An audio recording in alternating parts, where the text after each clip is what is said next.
Welcome to my The Last of Us Part 2 video.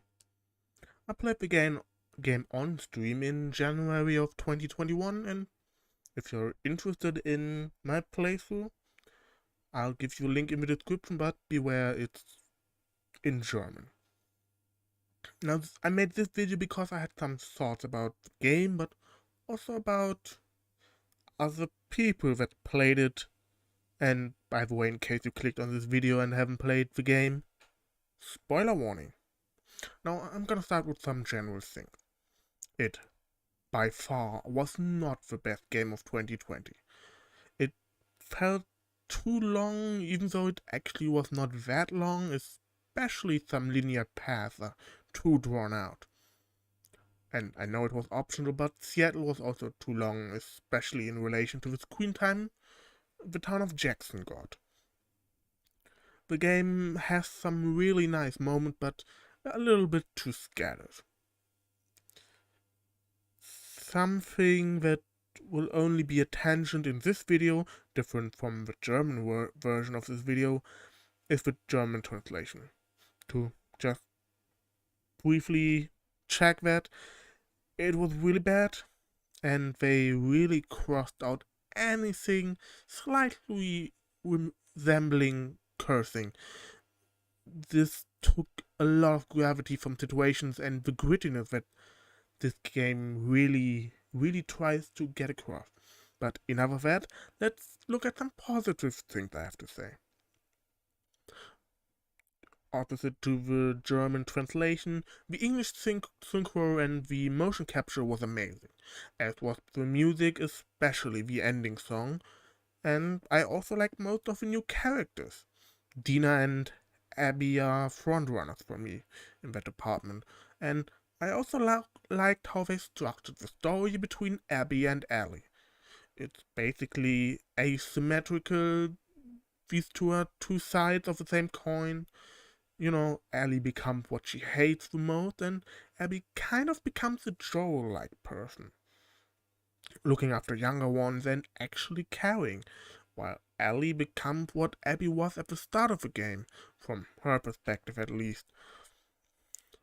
Another thing I like is how the game picked up from where part 1 ended. And yeah, now one of the strongest points in the game, for me at least, was actually the humor. Especially the scene in the museum where Ellie picks up the telephone. I actually still think back at it from time to time and it still gets the chuckle out of me, but this is actually where we have to shift into the negative, because it is marketed as a horror survival game, and it is really not that scary. It was actually a pretty funny game, as in I had to laugh more often than I was legit scared. It had a couple of jump scares, but not many, which I am totally fine with, but probably not the thing fans of the genre wanted.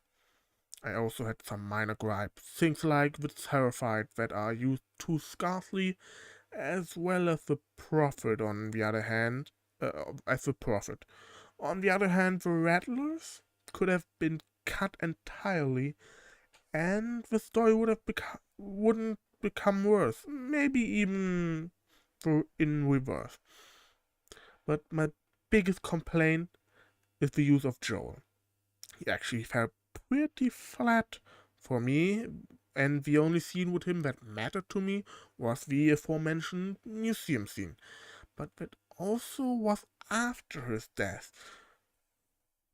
So they, for me at least, didn't do a good job in re-establishing him after the first part, which I think this game really needed, since many people, like me, didn't play part 1 in preparation, and the dynamic between Ellie and Joel shifts in the time skip, and if you don't really know what happened between them until the very end, Joel is kind of the asshole in the beginning, which doesn't really help to bring the emotion through the screen that the writers intended.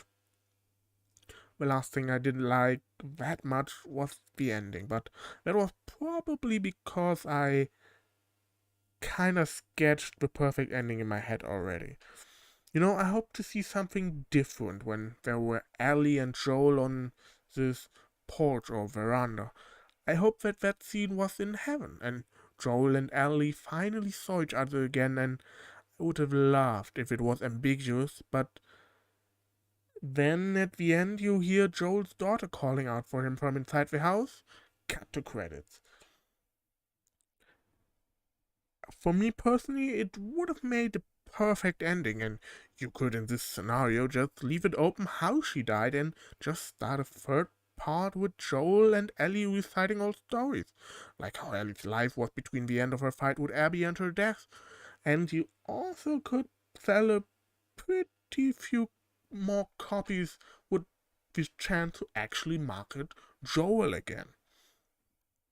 But to come to an end, I know this sounds pretty negative, but I actually don't hate the game. I just think it is okay. But to compare it, I would say part 1 is like an 8 out of 10 for me, whereas this game is like a 6 out of 10. It's an okay game. But I'm sorry, but I kind of can't end the video without talking about the stuff that happened surrounding this game.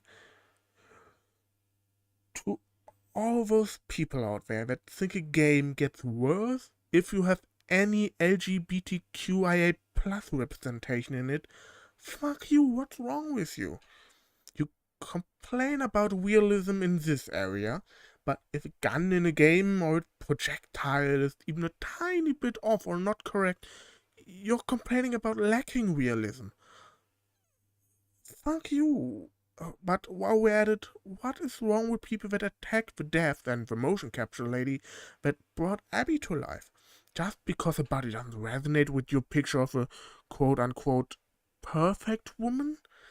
There are plenty of different body types out there, no matter the gender identity, that deserve to be just as accepted as the perfect woman, in quotes. You think about but let me rephrase that. Everybody deserves the same acceptance that the quote-unquote perfect woman you think about gets.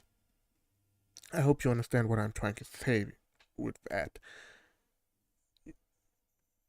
And, you know, some of these body types, even if they're not really, if they're not a fault by this person, is probably suffering because these kind of people I'm talking about, the woman, not the weird people, there are some out there that are suffering because they press their finger down their throat after meal, because otherwise they couldn't appeal to these weirdos. So just fuck you and all these weirdos that think a woman or anyone really has to match your preference. It's fucked up. Sorry I got into this little rant, but that is just something I cannot tolerate, and I sadly think it needs to be addressed when talking about this game. Because of all the stuff, all the negative stuff that happened around it. But to come to a real conclusion, I think The Last of Us Part 2 is an okay game with some nice scenes and really stunning graphics that deserves to be checked out if you like the genre, especially if a game is on sale. Sorry if my thoughts felt a little all over the place. I didn't replay the game for this video, so I reused my notes from the start of 2021 that partly didn't make any sense to me anymore since they were so old, but I hope you still liked this video.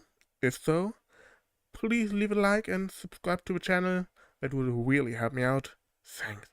See you tomorrow for my Ms. Marvel episode 5 review. Bye.